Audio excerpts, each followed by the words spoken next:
Hello, आप सबका स्वागत है इस लेक्चर में। इस लेक्चर की शुरुआत करने से पहले मैं आपको ये सूचना देना चाहता हूँ कि जो भी इमेजेस इस लेक्चर में यूज की गई हैं, वो एजुकेशनल पर्पस से यूज की गई हैं और हम इस इमेजेस के जो क्रिएटर्स हैं, जो ओनर्स हैं, उनके इंटेलेक्चुअल प्रॉपर्टी राइट्स को हम बिल्कुल रिस्पेक्ट करते हैं। और अगर किसी भी ओनर को कोई भी कंसर्न है, कोई भी इशू है, कोई भी आपत्ति है, तो प्लीज हमें वो कांटेक्ट करें, साथ ही @iitk.ac.in पर, और हम तुरंत ही इस इमेजेस को रिमूव कर देंगे। तो आइए इस लेक्चर की शुरुआत करते हैं। तो इस लेक्चर में हम क्या क्या पढ़ने वाले हैं? तो सबसे पहले हम पढ़ेंगे इकोलॉजी के बारे में। उसमें हम पढ़ेंगे कौन कौन सी इंटरेक्शंस होती हैं, इकोलॉजिकल इंटरेक्शंस। फिर हम पढ़ेंगे एवोल्यूशन के बारे में। फिर हम पढ़ेंगे माइक्रोबायोलॉजी, फिर ह्यूमन हेल्थ एंड डिजीजेस, और उसके बाद हम tools of recombinant DNA technology के बारे में भी चर्चा करेंगे। तो आइए सबसे पहले हम चर्चा करते हैं इकोलॉजी के बारे में। तो कुछ इकोलॉजिकल लेवल्स होते हैं, उसके बारे में हम पहले डिस्कस करते हैं। तो पहले होता है ऑर्गेनिज्म। तो ऑर्गेनिज्म क्या होता है? तो कोई भी इंडिविजुअल लिविंग बीइंग, ठीक है, उसको हम बोलते हैं ऑर्गेनिज्म। ठीक है, या आप बोल लीजिए कोई भी अकेला आप लिविंग ऑर्गेनिज्म देखते हैं। ठीक है, तो इंडिविजुअल लिविंग बीइंग, हर कोई जो ऑर्गेनिज्म है जो कि लिविंग है, वो हुआ और आपका ऑर्गेनिज्म। पॉपुलेशन क्या हुआ? आपका group of individuals of the same species. ठीक है, या आप ये भी बोल सकते हैं ऐसा ग्रुप जो कि एक स्पीशीज को बिलोंग करता है, उसको हम बोलते हैं पॉपुलेशन। कम्युनिटी क्या हो गया? अब कोई भी स्पीशीज जो है वो अकेले नहीं रह सकती, उसको इंटरैक्ट करना पड़ता है दूसरी स्पीशीज से, दूसरे ऑर्गेनिज्म से, और ऐसे बनती है community. So all interacting species in an area, किसी भी एरिया में जो भी स्पीशीज इंटरैक्ट कर रही हैं, वो बनाती है कम्युनिटी। इसके बाद बात करते हैं इकोसिस्टम के बारे में। तो इकोसिस्टम आप देख सकते हैं, यहाँ पे लिखा है community plus it's physical environment. यानी कि इकोसिस्टम के क्या कंपोनेंट्स हो गए? बायोटिक कंपोनेंट्स और एबायोटिक कंपोनेंट्स। अब बायोटिक कंपोनेंट्स में सारे लिविंग ऑर्गेनिजम्स आते हैं, जैसे कि आपके प्रोड्यूसर्स हो गए, कंज्यूमर्स हो गए, ये सारे हो गए बायोटिक कंपोनेंट्स। एबायोटिक कंपोनेंट्स में क्या आ गए? आपके जो फिजिकल इन्वायरमेंट है, जैसे कि टेम्परेचर हो गया, विंड हो गया, एयर हो गया, ये आपके सारे हो गए एबायोटिक कंपोनेंट्स। ठीक है, तो बायोटिक और एबायोटिक कंपोनेंट्स ये आपस में इंटरैक्ट भी करते हैं, और इसको हम कहते हैं इकोसिस्टम। ठीक है, क्लियर? अब बायोम क्या होता है? बायोम होता है, अगर आप देख सकते हैं, अगर अर्थ की बात करें तो अर्थ पे कितने सारे इकोसिस्टम जो हैं वो प्रेजेंट हैं, जैसे कि एक्वेटिक इकोसिस्टम है, टेरेस्ट्रियल इकोसिस्टम है, वेटलैंड इकोसिस्टम है। अब अगर हम इन सारे इकोसिस्टम को अगर मिला दें, ठीक है, तो उसको हम कहते हैं बायोम। तो biome is a large ecological area with distinct climate and vegetation. तो अलग अलग जो इकोसिस्टम है, उसका अलग अलग क्लाइमेट होगा, ठीक है, वेजिटेशन भी अलग होगी। तो तभी यहाँ पे लिखा है it is a large ecological area, जिसमें बहुत सारे इकोसिस्टम होते हैं, और उन इकोसिस्टम का क्लाइमेट और वेजिटेशन जो होती है वो अलग अलग होती है। इसको हम बोलते हैं बायोम। अब हम बात करते हैं इकोलॉजिकल इंटरैक्शंस के बारे में। तो इंटरैक्शन चार टाइप की हैं यहाँ पे। पहली है प्रिडेशन। तो उदाहरण इसका क्या है? लायन और जेब्रा। तो लायन जो है वो है प्रिडेटर, जेब्रा है प्रे। तो लायन वो फीड कर रहा है जेब्रा पे, वो न्यूट्रिशन गेन कर रहा है जेब्रा से, और यहाँ पे आप देख सकते हैं प्रिडेटर को बेनिफिट हो रहा है। ठीक है, क्लियर? नेक्स्ट है म्यूचुअलिज्म। म्यूचुअलिज्म एक प्रकार का सिम्बायोटिक एसोसिएशन है। तो यहाँ पे जो दो इंटरैक्टिंग स्पीशीज है या ऑर्गेनिज्म है, उन दोनों को बेनिफिट होता है। उदाहरण के तौर पे बीज पॉलिनेटिंग दी फ्लावर्स। तो यहाँ पे बीज को भी बेनिफिट हो रहा है, फ्लावर्स को भी बेनिफिट हो रहा है। फ्लावर को क्या बेनिफिट हो रहा है कि जब बीज नेक्टर सक करने आती है या नेक्टर पे फीड करने आती हैं, तो वो इस प्रोसेस में फ्लावर्स को पॉलिनेट कर देती हैं। अब पॉलिनेशन बहुत ही इंपॉर्टेंट है सीड फॉर्मेशन और फ्रूट फॉर्मेशन के लिए। तो यहाँ पे दोनों को बेनिफिट हो रहा है, बीज को बेनिफिट हो रहा है कि वो उन्हें फूड मिल रहा है, फ्लावर को बेनिफिट हो रहा है कि वो पॉलिनेट हो रहे हैं। नेक्स्ट है कमेंसलिज्म। तो कमेंसलिज्म में क्या होता है, एक मेंबर जो होता है या एक ऑर्गेनिज्म है उसको ना हार्म होता है ना बेनिफिट होता है, पर जो दूसरा ऑर्गेनिज्म है उसको बेनिफिट होता है। उदाहरण के तौर पे बार्निकल्स ऑन दी वेल्स। तो ये जो बार्निकल्स होते हैं ये वेल की स्किन पे अटैच हो जाते हैं, ठीक है। और जैसे जैसे वेल जो है वो मूव करती है वैसे वैसे जो बार्निकल है they get access to the nutrient rich water. तो बार्निकल्स जो है उनको न्यूट्रिशन मिल जाता है, ठीक है। जैसे जैसे वेल मूव करती है तो वैसे वैसे बार्निकल्स उनकी स्किन पे अटैच है तो वो भी मूव करते हैं। और आपको पता है ये जो न्यूट्रिएंट्स है वो वाटर में डिसॉल्व होते हैं, ठीक है। तो बार्निकल्स जो होते हैं उनको न्यूट्रिशन को एक्सेस मिल जाता है उनको, ठीक है। तो यहाँ पे वेल्स को ना हार्म हो रहा है ना बेनिफिट हो रहा है, पर जो बार्निकल्स हैं उनको यहाँ पे बेनिफिट हो रहा है, उनको न्यूट्रिशन मिल रहा है। नेक्स्ट है पैरासिटिज्म। तो पैरासिटिज्म का उदाहरण देख लेते हैं, टेपवर्म्स इन दी मैमल्स। तो यहाँ पे क्या हो रहा है, टेपवर्म जो है वो पैरासाइट है, ठीक है। टेपवर्म जो है ह्यूमंस में भी प्रेजेंट होते हैं। तो टेपवर्म जो है वो फीड कर रहे हैं मैमल्स पे जैसे कि ह्यूमंस। तो यहाँ पे पैरासाइट को तो बेनिफिट हो रहा है, पर जो दूसरा इंटरैक्टिंग पार्टनर है जैसे कि ह्यूमन उसको कोई भी बेनिफिट नहीं हो रहा, रादर उसको लॉस हो रहा है, उसको हार्म हो रहा है, ठीक है। ये पैरासाइट बहुत सारी डिजीजेस भी कॉज करते हैं। तो पैरासिटिज्म में भी एक जो है ऑर्गेनिज्म को बेनिफिट हो रहा है जिसको हम बोलते हैं पैरासाइट, वेरस दूसरा जो ऑर्गेनिज्म होता है उसको ज्यादातर हार्म ही होता है। अब हम बात करते हैं बायोजियोकेमिकल साइकिल्स के बारे में। तो तीन साइकिल होते हैं, बहुत ही इंपॉर्टेंट है ये तीनों, वाटर साइकिल, कार्बन साइकिल और नाइट्रोजन साइकिल। तो वाटर साइकिल के बारे में बात करें तो पहले क्या होता है, इवेपोरेशन। तो इवेपोरेशन में क्या होता है, राइस जो रिवर्स हैं, ओशंस हैं, लेक्स हैं, उससे वाटर इवेपोरेट होता है। इवेपोरेशन होने के बाद ये वाटर जो है वो कंडेंस होता है जिससे कि क्लाउड्स बनते हैं। उसके बाद होती है प्रेसिपिटेशन यानी कि रेनफॉल।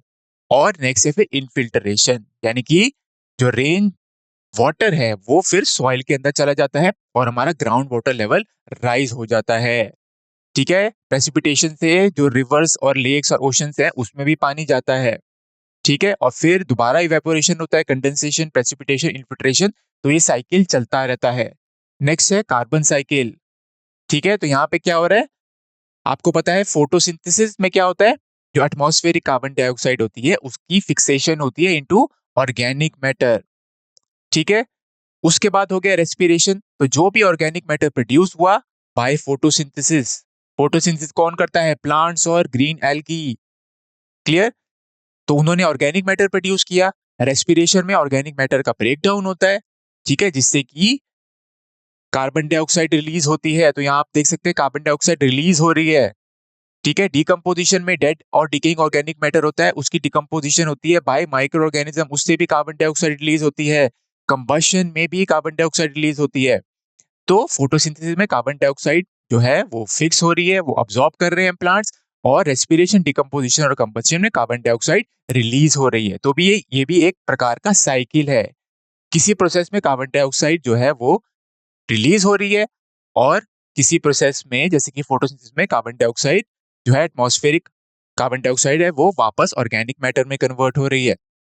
नेक्स्ट है नाइट्रोजन साइकिल। तो नाइट्रोजन साइकिल में क्या होता है, पहले होती है नाइट्रोजन फिक्सेशन जिसमें कि एटमॉस्फेरिक जो नाइट्रोजन होती है वो अमोनिया में पहले कन्वर्ट होती है। अब नाइट्रोजन फिक्सेशन या तो बैक्टीरिया से हो सकती है, या तो वो लाइटनिंग से भी हो सकती है, या तो फिर वो इंडस्ट्रियल प्रोसेस से भी हो सकती है, ठीक है। तो इसको बोलते हैं bacterial fixation, fixation by lightning और इंडस्ट्रियल नाइट्रोजन फिक्सेशन। इसमें क्या हो रहा है, मैंने आपको बताया एटमॉस्फेरिक नाइट्रोजन अमोनिया में कन्वर्ट हो रही है। नाइट्रिफिकेशन में क्या होता है, ammonia is converted into nitrite. पहले नाइट्राइट में कन्वर्ट होते हैं अमोनिया, फिर नाइट्राइट जो है वो नाइट्रेट में कन्वर्ट होता है, ठीक है। नाइट्रेट में कन्वर्ट क्यों होता है, क्योंकि प्लांट जो है वो डायरेक्टली एटमॉस्फेरिक नाइट्रोजन को अब्सॉर्ब नहीं कर सकते, पर नाइट्रेट्स को वो अब्सॉर्ब कर सकते हैं प्लांट्स रूट्स द्वारा। डीनाइट्रिफिकेशन में क्या होता है, जो नाइट्रेट्स होते हैं वो दोबारा एटमॉस्फेरिक नाइट्रोजन में कन्वर्ट हो जाते हैं। इस प्रोसेस को बोलते हैं हम डीनाइट्रिफिकेशन।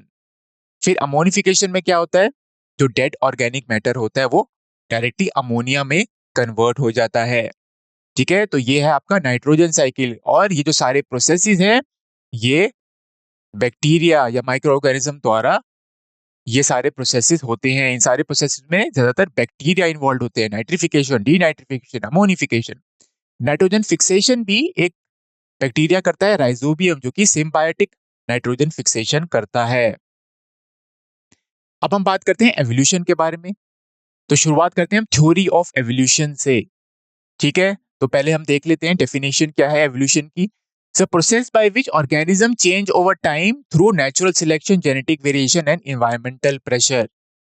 तो हम कैसे डिफाइन कर सकते हैं एवोल्यूशन को, या एवोल्यूशन की परिभाषा क्या है? तो ये एक ऐसा प्रोसेस है जिसके द्वारा जो आप देख सकते हैं ऑर्गेनिज्म, ठीक है, वो चेंज हो रहे हैं ओवर टाइम, यानी कि जो एवोल्यूशन है उसको काफी समय लगता है, ये बहुत ही स्लो प्रोसेस होता है। ठीक है, और एवोल्यूशन होता कैसे? नेचुरल सिलेक्शन की वजह से। तो नेचर उस ट्रेड्स को सिलेक्ट करता है जो कि सर्वाइवल एडवांटेज देते हैं। ठीक है, तो जो भी ऑर्गेनिज्म जो ज्यादा फिट होगा वो सिलेक्ट होगा। ठीक है, वेरिएशंस, अब वेरिएशन से क्या होता है, अलग अलग ट्रेड्स आते हैं। तो क्या होता है, कभी कभार जो ऐसे ट्रेड्स बन जाते हैं जो कि आपको सर्वाइवल एडवांटेज देते हैं, और उसकी वजह से फिर वो सिलेक्ट होते हैं ट्रेड्स, क्योंकि वो सर्वाइवल एडवांटेज दे रहे हैं। फिर है इन्वायरमेंटल प्रेशर। तो कभी कभार क्या होता है, आपका इन्वायरमेंट चेंज हो जाता है। अब वो स्पीशीज में या उस ऑर्गेनिज्म में वो ट्रेड्स होंगे जो कि वेरिएशन की वजह से आए हैं, और वो ट्रेड्स जो है वो उसको सर्वाइवल एडवांटेज दे रहे हैं उस इन्वायरमेंट में, क्योंकि इन्वायरमेंट तो है वो चेंज होता रहता है। ठीक है, अब इस इन्वायरमेंट में वेरिएशन द्वारा जो ट्रेड्स बने वो उस स्पीशीज को सर्वाइवल एडवांटेज दे रहे हैं, तो वो जो ट्रेड्स हैं वो सिलेक्ट हो जाएंगे। ठीक है, और नई स्पीशीज बन जाती है। अब एवोल्यूशन के बारे में बात करें तो हमें सबसे पहले किसका नाम याद आता है, या किसकी कंट्रीब्यूशन का हमें याद आता है? चार्ल्स डार्विन और अल्फ्रेड रसल वेलेस। तो इन दोनों ने theory of natural selection independently दी थी, और इन दोनों ने हमें एवोल्यूशन को समझने में बहुत ही मदद की है। इन दोनों की थ्योरीज को हम अभी भी पढ़ते हैं। नेचुरल सिलेक्शन के बारे में बात करें हम, तो नेचुरल सिलेक्शन क्या है? इसमें सबसे पहले तो वेरिएशंस की वजह से नए ट्रेड्स डेवलप होते हैं। अब वेरिएशन या तो रिकॉम्बिनेशन की वजह से आ सकती है, या तो फिर म्यूटेशन की वजह से आ सकती है। अब क्या होता है, कंपटीशन होता है स्पीशीज में, अलग अलग स्पीशीज में, क्योंकि रिसोर्सेज तो लिमिटेड है, तो कंपटीशन होता है। अब जो स्पीशीज इस रिसोर्सेज को बेटर यूटिलाइज कर सकती है, ठीक है, वो सरवाइव करती है। इसको बोलते हैं डिफरेंशियल सिलेक्शन, यानी कि एक स्पीशीज, ठीक है, जो कि इन रिसोर्सेज को बेटर यूटिलाइज कर रही है, या उनमें ऐसे ट्रेड्स हैं जो कि इन रिसोर्सेज को बेटर यूटिलाइजेशन में हेल्प कर रहे हैं, वो स्पीशीज जो है वो सरवाइव करती है। इसको बोलते हैं डिफरेंशियल सर्वाइवल। उदाहरण के तौर पे Darwin finches with big variation adapting to different food sources. तो डार्विन की फिंचेस का ये फिगर आपको दिखाया गया है। तो वहां पे depending on different food sources की किस प्रकार का वो फूड खा रहे हैं, ठीक है, उनकी बीक मॉडिफाई हो गई। ठीक है, तो इस प्रकार की बीक है, आप देख सकते हैं इमेज 1 में, सेकंड में इस प्रकार की बीक है, थर्ड में और फोर्थ में भी बीक जो है वो अलग अलग प्रकार की है। ठीक है, तो आप देख सकते हैं यहाँ पे बीक या चोंच अलग अलग होती है यहाँ पे।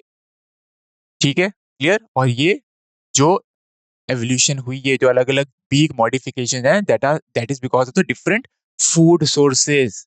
अब हम बात करते हैं स्पीसिएशन के बारे में। तो स्पीसिएशन क्या है?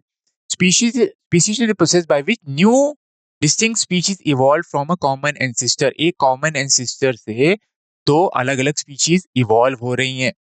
ठीक है, अब स्पीसिएशन के बहुत सारे स्टेप्स होते हैं, इसको देख लेते हैं। पहला है जेनेटिक वेरिएशन। तो जेनेटिक वेरिएशन की वजह से क्या हो रहा है, आपका न्यू ट्रेड्स आते हैं। अब वेरिएशन कैसे आते हैं? या तो म्यूटेशन की वजह से आ सकते हैं, या तो फिर रिकॉम्बिनेशन की वजह से आ सकते हैं, जो कि सेक्सुअल रिप्रोडक्शन का एक कैरेक्टरिस्टिक फीचर है। नेक्स्ट है आइसोलेशन। अब पॉपुलेशन जो है, ठीक है, अगर वो आइसोलेटेड होंगी तभी वो नई स्पीशीज में डेवलप कर पाएंगी।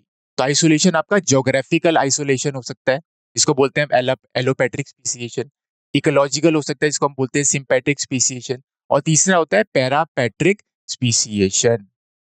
ठीक है, तो आइसोलेशन बहुत ही इंपॉर्टेंट है। तो population must be isolated from each other, ठीक है, ताकि वो आपस में रिप्रोड्यूस ना कर पाए, आपस में उनमें जीन फ्लो ना हो पाए। तो अगर जीन फ्लो रिस्ट्रिक्ट हो जाएगा, ठीक है, वो आपस में इंटरैक्ट नहीं कर पा रहे, तो धीरे धीरे वो जो है इवॉल्व करते हैं और नई स्पीशीज बन जाती है। तो एलोपैथिक स्पीसीएशन क्या है यहाँ पे? तो एलोपैथिक स्पीसीएशन तब होता है जब जो स्पीशीज है वो जोग्राफिकली आइसोलेटेड होती है, जोग्राफिकल बैरियर्स होता है उन दोनों के बीच में, जैसे कि माउंटेन आ गया, रिवर या ओशन हो गया, ठीक है। अब दो स्पीशीज आपस में इंटरैक्ट नहीं कर पा रही, उनमें कोई भी जीन फ्लो नहीं हो रहा, तो धीरे धीरे ये दो स्पीशीज जो है अपने अपने एरिया को वो अडेप्ट कर लेती हैं, उनमें चेंजेस आती हैं और धीरे धीरे न्यू स्पीशीज में वो बन जाती हैं from a common ancestor. Sympatric speciation में क्या हो रहा है यहाँ पे? Within this happens without geographical isolation. यहाँ ज्योग्राफिकल आइसोलेशन नहीं होती, पर फिर भी न्यू स्पीशीज बन जाती हैं, एंड न्यू स्पीशीज यहाँ पे सिंगल ज्योग्राफिकल एरिया में ही बनती है। एक ही ज्योग्राफिकल एरिया होता है, वहां पे दोनों स्पीशीज एक ही ज्योग्राफिकल एरिया में मौजूद होती हैं, ठीक है। अब यहाँ पे स्पीसीएशन क्यों होता है? क्योंकि यहाँ पे बिहेवियरल डिफरेंसेस होता है, ठीक है, दोनों स्पीशीज में बिहेवियरल डिफरेंस है, तो जिसकी वजह से दो अलग अलग स्पीशीज बन जाती हैं, ठीक है, क्लियर। पैरापेट्रिक स्पीसीएशन में क्या हो रहा है यहाँ पे? population are partially isolated and experience a gradient of environmental conditions leading to divergent selection। तो इसका मतलब क्या है यहाँ पे? ये जो स्पीशीज है, ठीक है, वो आप बोल सकते हैं एक दूसरे से काफी एडजेसेंट है, ठीक है, बहुत ही पास है ये दोनों स्पीशीज, क्लियर। पर दोनों स्पीशीज का जो इन्वायरमेंट है वो थोड़ा थोड़ा अलग है, तो इस इन्वायरमेंट जो यहाँ पे अलग है उसकी वजह से यहाँ पे दो स्पीशीज जो है वो डाइवर्ज कर जाती हैं, क्लियर। तो यहाँ पे क्या लिखा है? पॉपुलेशन सा पार्शियली आइसोलेटेड, मतलब कि यहाँ पे थोड़ा सा जीन फ्लो हो रहा है, ठीक है, क्लियर, जिसकी वजह से थोड़ा सा जीन फ्लो हो रहा है पर वो आपस में रिप्रोड्यूस नहीं कर सकती। अब ये दोनों स्पीशीज जो हैं इसमें वो काफी एडजेसेंट होती हैं एक दूसरे के, ठीक है, बिल्कुल पास पास होती हैं, पर इन दोनों स्पीशीज का जो इन्वायरमेंट होता है वो एक दूसरे से अलग होता है। इन्वायरमेंट अलग होने की वजह से ये दो अलग अलग स्पीशीज बन जाती हैं, ठीक है, पर ये स्पीशीज जो है एक दूसरे के बहुत ही पास होती हैं, ठीक है, एडजेसेंट होती हैं, अब ये भी बोल सकते हैं, ठीक है। नेक्स्ट है डाइवर्जेंस। तो ओवर टाइम क्या होता है? जो आइसोलेटेड पॉपुलेशंस होती हैं experience different mutation, genetic drift, selection pressure leading to divergence, ठीक है। अब इन्वायरमेंट में डिफरेंस हो गया या ज्योग्राफिकल आइसोलेशन आ गई या दोनों स्पीशीज का बिहेवियर डिफरेंट है, इसकी वजह से क्या होता है? जेनेटिक ड्रिफ्ट यानी कि रैंडम चेंज इन अलीलिक जो होती है फ्रीक्वेंसीज, इसको बोलते हैं जेनेटिक ड्रिफ्ट। रैंडम चेंज होता है अलील फ्रीक्वेंसी में जस्ट बाय चांस, या तो सिलेक्शन प्रेशर आ रहा है उस पे, ठीक है, इन्वायरमेंट चेंज हो गया, अब जो ट्रेड्स हैं उसमें जो सर्वाइवल एडवांटेज देते हैं वो सिलेक्ट होंगे, वो ट्रेड्स म्यूटेशन की वजह से भी नए ट्रेड्स आते हैं, ठीक है, जो कि सर्वाइवल एडवांटेज देते हैं, ठीक है। तो इन सब से डाइवर्जेंस होता है, यानी कि नई स्पीशीज बनती है डाइवर्जेंस के बाद। रिप्रोडक्टिव आइसोलेशन बहुत इंपॉर्टेंट है स्पीसीएशन के लिए, ठीक है, क्लियर। अब रिप्रोडक्टिव आइसोलेशन दो लेवल पे हो सकता है, प्री जाइगोटिक और पोस्ट जाइगोटिक। प्री जाइगोटिक मतलब जाइगोट बनने से पहले, पोस्ट जाइगोटिक मतलब जाइगोट के बाद। प्री जाइगोटिक में क्या आ गया आपका? टेम्पोरल आइसोलेशन आ गया, इकोलॉजिकल आइसोलेशन आ गया, बिहेवियर आइसोलेशन आ गया, मैकेनिकल आइसोलेशन और गैमेटिक आइसोलेशन। गैमेटिक आइसोलेशन मतलब दो गैमेट्स आपस में फ्यूज ही नहीं कर पा रहे। टेम्पोरल आइसोलेशन मतलब कि जो स्ट्रक्चर्स हैं रिप्रोडक्टिव स्ट्रक्चर्स वो अलग अलग टाइम पे आपके मैच्योर हो रहे हैं। इकोलॉजिकल आइसोलेशन यानी कि आपका जो ज्योग्राफिकल एरिया है वो जो है अलग अलग है। बिहेवियर, दोनों का बिहेवियर और जो मेटिंग पैटर्न है वो अलग अलग है, ठीक है। मैकेनिकल आइसोलेशन यानी कि स्ट्रक्चर जो है वो रिप्रोडक्टिव ऑर्गन्स का वो अलग अलग है, ठीक है। पोस्ट जाइगोटिक मतलब जाइगोट बनने के बाद या तो हाइब्रिड इनवाइबल है, हाइब्रिड स्टेराइल है, या हाइब्रिड की ब्रेक डाउन हो जाती है। फिर लास्ट है कंप्लीशन ऑफ स्पीसीएशन। जब रिप्रोडक्टिव आइसोलेशन हो जाती है, इस्टेब्लिश हो जाती है, तब दो पॉपुलेशन जो है वो डाइवर्ज कर जाती है और तब दो अलग अलग स्पीशीज बन जाती हैं।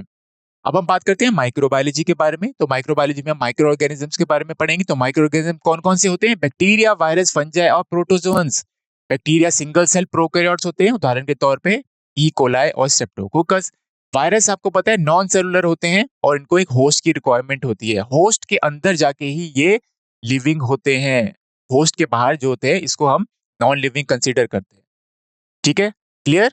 एग्जाम्पल क्या है इसका? इन्फ्लुएंजा वायरस और HIV। फंजाई एक यूकैरियोटिक ऑर्गेनिज्म है और इसमें आते हैं आपके मोल्ड और यीस्ट। जैसे यीस्ट आपका कौन सा है? सैक्रोमाइसिस सेरेविस, जिसको हम बेकर्स यीस्ट भी कहते हैं। प्रोटोजोआ आपको ध्यान में रखना है, ये यूनिसेलुलर यानी कि सिंगल सेल यूकैरियोट्स होते हैं। एग्जाम्पल क्या है इसका? अमीबा और पैरामीशियम। अब हम माइक्रो ऑर्गेनिज्म के रोल के बारे में पढ़ते हैं। ठीक है, तो ये सबसे पहले तो इन्फेक्शन और डिजीज भी कॉज कर सकते हैं। ठीक है, बायोटेक्नोलॉजी में इनका यूज होता है। तो कुछ एंजाइम्स जो हैं इन माइक्रो ऑर्गेनिज्म से आइसोलेटेड हैं और ये एंजाइम जो हैं वो आपके फर्मेंटेशन में भी यूज होते हैं। ठीक है, और इस एंजाइम से हम बहुत सारे ऐसे प्रोडक्ट्स भी बना सकते हैं जो कि ह्यूमंस के लिए बहुत यूजफुल हैं। और इन बैक्टीरिया को हम जेनेटिक इंजीनियरिंग से मॉडिफाई भी कर सकते हैं जिससे कि हम ह्यूमन के लिए जो यूजफुल प्रोडक्ट्स हैं वो बना सकते हैं, जैसे कि इंसुलिन बनता है। इन्वायरमेंटल इम्पैक्ट होता है इनका माइक्रो ऑर्गेनिज्म का, तो जैसे डिकम्पोजर्स, फंजाई और बैक्टीरिया, ये बहुत इंपॉर्टेंट है न्यूट्रिएंट साइक्लिंग के लिए। इसके अलावा नाइट्रोजन फिक्सेशन करते हैं ये बैक्टीरिया, जैसे कि राइजोबियम। एग्रीकल्चर में इनका यूज है, जैसे कि कंपोस्ट होता है, उसको हम सॉइल हेल्थ को इनहेंस करने के लिए यूज करते हैं। पेस्ट कंट्रोल, बहुत सारे माइक्रो ऑर्गेनिज्म पेस्ट कंट्रोल करने में मदद करते हैं। ठीक है, इसको हम बोलते हैं biological pest control. Growth promotion भी करते हैं, कुछ ऐसे बैक्टीरिया होते हैं, ठीक है, जो कि प्लांट ग्रोथ प्रमोशन भी करते हैं। वो कुछ हार्मोन रिलीज करते हैं और वो मिनरल सॉल्युबलाइजेशन भी करते हैं जिससे कि प्लांट की ग्रोथ एनहांस होती है। ठीक है, इंडस्ट्रियल एप्लीकेशन इनकी है, ये बहुत सारे फूड बनाने में, जैसे कि चीज बनाने में मदद करते हैं। बेवरेजेस, अल्कोहलिक बेवरेजेस बनाने में भी यूज होते हैं और डेयरी प्रोडक्ट्स बनाने में भी यूज होते हैं। अब देखते हैं यूजेस इन माइक्रोब्स का।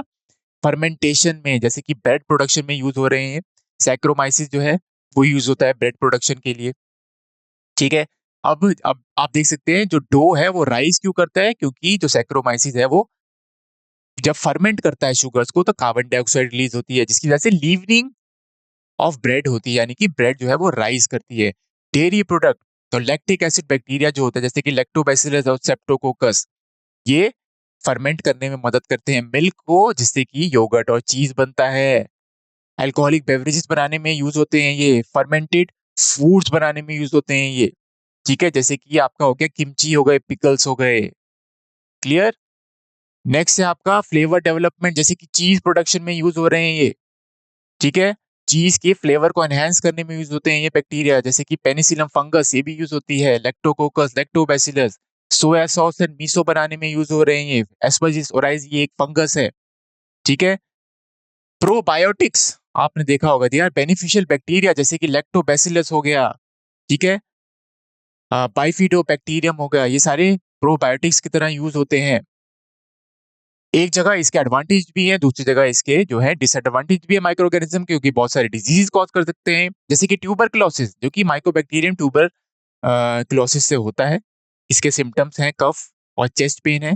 प्रिवेंशन इसका क्या होता है? BCG वैक्सीन से आपको वैक्सीन लगवानी चाहिए एंटी ट्यूबरक्लोसिस के अगेंस्ट। इन्फ्लुएंजा वायरस जो है, ठीक है, वो फ्लू कॉज करता है। क्लियर? वैसे ही एड्स जो है it is cause by HIV virus. ठीक है, HIV वायरस एक रेट्रो वायरस है। ठीक है, ये एक सिंगल स्ट्रैंडेड RNA वायरस होता है। क्लियर? और HIV में क्या होता है? आपका इम्यून सिस्टम कॉम्प्रोमाइज हो जाता है। Transmission of HIV infection generally occurs by या तो सेक्सुअल कॉन्टैक्ट से हो सकता है, ठीक है, या तो फिर there is a transfusion of contaminated blood या blood products by sharing the needles in case of intravenous drug abusers, या तो इन्फेक्टेड मदर से भी ये चाइल्ड को ट्रांसफर हो सकता है थ्रू प्लासेंटा। और हम डायग्नोज कैसे कर सकते हैं एड को? अलाइजा द्वारा। नॉन इन्फेक्शियस डिजीज के बारे में बात करते हैं। ठीक है, इन्फेक्शियस डिजीज होते हैं जो कि एक से दूसरे ऑर्गेनिज्म में स्प्रेड हो सकते हैं या दूसरे इंडिविजुअल में स्प्रेड हो सकते हैं। नॉन इन्फेक्शियस डिजीज होते हैं, ये स्प्रेड नहीं होते। इसका एग्जांपल है डायबिटीज मेलेटस। दो प्रकार की डायबिटीज होती है, टाइप 1 और टाइप 2। ठीक है, हाइपरटेंशन है आपका, जहाँ पे ब्लड प्रेशर बढ़ जाता है। कोरोनरी आर्टरी डिजीज होते हैं जिसमें आपका प्लाक बिल्ड हो जाता है आर्टरीज में, कोरोनरी आर्टरी में। हीमोफीलिया, जिसमें ब्लड क्लॉट नहीं होता, ब्लड क्लॉट डिसऑर्डर होता है, यहाँ पे क्लॉटिंग फैक्टर्स नहीं बनते। कैंसर आप देख सकते हैं, ये बहुत ही डेंजरस होता है कैंसर। ठीक है, कैंसर में क्या होता है? यहाँ पे सेल जो है वो कंटिन्यूसली डिवाइड करते रहते हैं। ठीक है, and there is a loss of contact inhibition. Cancer cell जो होते हैं जो ठीक है, इनकी ग्रोथ नहीं रुकती है, डिवाइड करना नहीं रुकते जब ये दूसरे सेल के कांटेक्ट में आते हैं। वैसे यूजुअली जो नॉर्मल सेल्स होते हैं, जब वो दूसरे सेल के कांटेक्ट में आते हैं तो वो सेल डिवीजन उनमें रुक जाती है, पर कैंसर सेल ग्रो करते रहते हैं। अब ट्यूमर किस प्रकार का हो सकता है? बिनाइन ट्यूमर और मैलिग्नेंट ट्यूमर। बेलाइन ट्यूमर जो होता है वो स्प्रेड नहीं करता, मैलिग्नेंट ट्यूमर वो स्प्रेड होता रहता है। प्रिवेंशन एंड कंट्रोल मेजर क्या है? आपको वैक्सीनेशन लगानी चाहिए, प्रॉपर हाइजीन मेंटेन करना चाहिए, फूड सेफ्टी होनी चाहिए, आपको क्वारंटीन में यानी कि आइसोलेट करना चाहिए अपने आप को, मेडिकेशंस प्रॉपर आपको लेनी चाहिए, एजुकेशन होनी चाहिए स्पेशली सेक्सुअली ट्रांसमिटेड डिजीज के बारे में, हेल्दी लाइफस्टाइल आपको ऑप्ट करना चाहिए, और आप स्क्रीनिंग भी होनी चाहिए, ठीक है, रेगुलर हेल्थ चेकअप्स होने चाहिए। अब हम बात करते हैं रिकॉम्बिनेंट डीएनए टेक्नोलॉजी के टूल्स के बारे में। तो रिस्ट्रिक्शन एंजाइम बहुत ही इंपॉर्टेंट है, ये डीएनए को कट करते हैं स्पेसिफिक सीक्वेंसेस पे, जैसे कि इको आ रही है, ये इस जो सीक्वेंस है GAATTC, इस सीक्वेंस पे ये डीएनए को कट करता है, ठीक है, क्लियर। अब डीएनए को कट करना बहुत ही इंपॉर्टेंट है ताकि हम दूसरा कोई जीन उसमें इंसर्ट कर सकें। डीएनए लाइगेज दो डीएनए फ्रैगमेंट्स को जोड़ता है, तो they seal the gap between the DNA fragments. Vectors बहुत इंपॉर्टेंट होते हैं, जैसे कि प्लाज्मिड और वायरल वेक्टर्स, ठीक है, इन वेक्टर्स में हम फॉरेन जो डीएनए होता है या फॉरेन जीन है, इसको हम इंसर्ट कर सकते हैं और फिर हम इस वेक्टर को होस्ट सेल में इंट्रोड्यूस करवा देते हैं। अब इस वेक्टर में सपोज हमने एंटीबायोटिक रेजिस्टेंट जीन इंट्रोड्यूस करी और इस वेक्टर को हमने इंट्रोड्यूस कर दिया होस्ट सेल में, तो होस्ट सेल में भी ये एंटीबायोटिक रेजिस्टेंट जो है वो एबिलिटी आ जाएगी, ठीक है। वेक्टर में फॉरेन जीन को इंसर्ट करने के फायदे क्या हैं? वेक्टर में पहले से ही ओरिजिन ऑफ रेप्लिकेशन होता है, प्रमोटर्स होते हैं, तो हम मल्टीपल जीन्स कॉपी बना सकते हैं फॉरेन डीएनए की, ठीक है। ट्रांसफॉर्मेशन बहुत इंपॉर्टेंट है। ट्रांसफॉर्मेशन क्या होता है? इससे हम it is the process of introducing recombinant DNA into the host cell. तो ट्रांसफॉर्मेशन की मदद से हम वेक्टर को, ठीक है, या रिकॉम्बिनेंट डीएनए को होस्ट में इंट्रोड्यूस करवा सकते हैं, ठीक है। ये हम या तो हीट शॉक से कर सकते हैं या इलेक्ट्रोपोरेशन से कर सकते हैं। पीसीआर बहुत ही इंपॉर्टेंट है, जिसको हम बोलते हैं पॉलीमरेज चेन रिएक्शन। इससे हम कोई भी डीएनए सीक्वेंस को हम लार्ज अमाउंट में प्रोड्यूस कर सकते हैं, ठीक है, क्लियर। तो DNA sequences, okay, can be amplified exponentially using PCR. तो पीसीआर में क्या, एक एंजाइम होता है डीएनए पॉलीमरेज, जिसको हम टैग पॉलीमरेज एक्चुअली बोलते हैं, ठीक है। टैग पॉलीमरेज जो है ये यूज होता है, तो टैग पॉलीमरेज जो है वो न्यूक्लियोटाइड्स ऐड करता रहता है, ठीक है। प्राइमर्स हमें इसमें ऐड करने पड़ते हैं, न्यूक्लियोटाइड्स ऐड करने पड़ते हैं, ठीक है। और एक हमें मशीन चाहिए होती है जिसको हम बोलते हैं थर्मल साइक्लर। डीएनए पॉलीमरेज, जैसे कि उदाहरण मैंने आपको दिया टैग पॉलीमरेज, ये एक हीट स्टेबल एंजाइम होता है, क्योंकि पीसीआर में बहुत हाई टेम्परेचर यूज होता है डीएनए को सेपरेट करने के लिए। डीएनए आपको पता है डबल स्ट्रैंडेड होता है, पहले उसको सिंगल स्ट्रैंडेड करना होता है, तभी डीएनए की रेप्लिकेशन हो पाएगी, ठीक है, क्लियर। फिर जेल इलेक्ट्रोफोरेसिस। जेल इलेक्ट्रोफोरेसिस क्या करता है? आपका जो डीएनए फ्रेगमेंट्स होते हैं उसको ये सेपरेट करने में मदद करता है on the basis of size and charge, clear. तो जो भी जैसे पीसीआर का जो आपका प्रोडक्ट है, ठीक है, उसकी आप फिर जेल इलेक्ट्रोफोरेसिस कर सकते हैं, ठीक है। तो आपको पता चल जाएगा जो भी आपका पर्टिकुलर जो आपका टारगेट जो जीन था, ठीक है, जो फ्रेगमेंट है, उसको आप जेल इलेक्ट्रोफोरेसिस से फिर आप सेपरेट कर सकते हैं, ठीक है, क्लियर।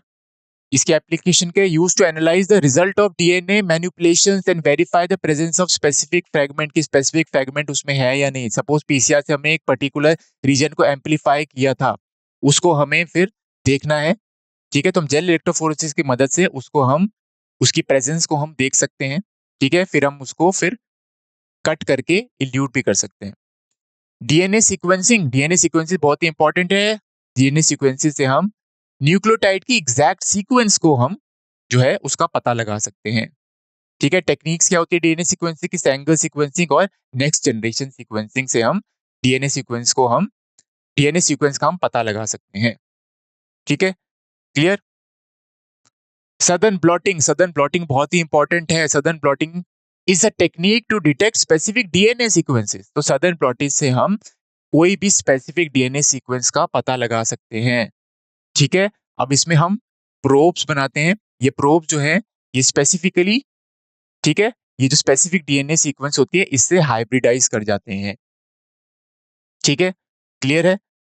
तो इससे हम एक स्पेसिफिक डीएनए सीक्वेंस का पता लगा सकते हैं। तो आपको याद रखना है, सदर्न ब्लॉटिंग से डीएनए सीक्वेंसेस का पता लगाते हैं, नॉर्दर्न ब्लॉटिंग से हम स्पेसिफिक आरएनए सीक्वेंसेस का पता लगाते हैं। तो सदर्न ब्लॉटिंग का प्रोसेस क्या है? It involves transferring the DNA fragment from gel to a membrane. तो जेल में जो डीएनए फ्रेगमेंट्स होते हैं उसको हम मेम्ब्रेन पे ट्रांसफर कर देते हैं। नाइट्रोसेलुलोज मेम्ब्रेन होती है, उससे उस पे हम ये डीएनए फ्रेगमेंट्स को ट्रांसफर कर देते हैं और फिर हम उस इन डीएनए फ्रेगमेंट्स को हाइब्रिडाइज कराते हैं एक लेबल्ड प्रोब से। अब प्रोब को लेबल करना बहुत जरूरी है ताकि हम इसे आगे चल के डिटेक्ट कर सकें। अभी जो प्रोब होते हैं, इस स्पेसिफिक जो डीएनए सीक्वेंस है, ठीक है, इसके बिल्कुल कॉम्प्लीमेंट्री होती है, तो इससे ये हाइब्रिडाइज कर जाते हैं और हमें पता लग जाता है हमारी ये स्पेसिफिक डीएनए सीक्वेंस प्रेजेंट है या नहीं। इसी प्रकार से नॉर्दर्न ब्लॉटिंग में भी होता है, पर इसमें हम आरएनए सीक्वेंस को डिटेक्ट करते हैं। इसकी एप्लीकेशन क्या है? Helps in studying gene expression by measuring the RNA. RNA आपको पता है किससे बनता है? ट्रांसक्रिप्शन से। तो डीएनए से आरएनए बनता है, आरएनए से प्रोटीन्स बनते हैं, ठीक है। तो आरएनए बना है मतलब कि वो पर्टिकुलर जीन जो है वो एक्सप्रेस हो रही है, वो पर्टिकुलर डीएनए जो है वो एक्सप्रेस हो रहा है। तो नॉर्दर्न ब्लॉटिंग से हम जीन एक्सप्रेशन को स्टडी कर सकते हैं, ठीक है, क्लियर। तो इसी के साथ हम इस लेक्चर को यहीं पे समाप्त करते हैं। मैं आशा करता हूँ ये लेक्चर आपको काफी नॉलेजेबल लगा होगा। अब हम मिलेंगे आपसे अगले लेक्चर में। आप सबका बहुत बहुत धन्यवाद।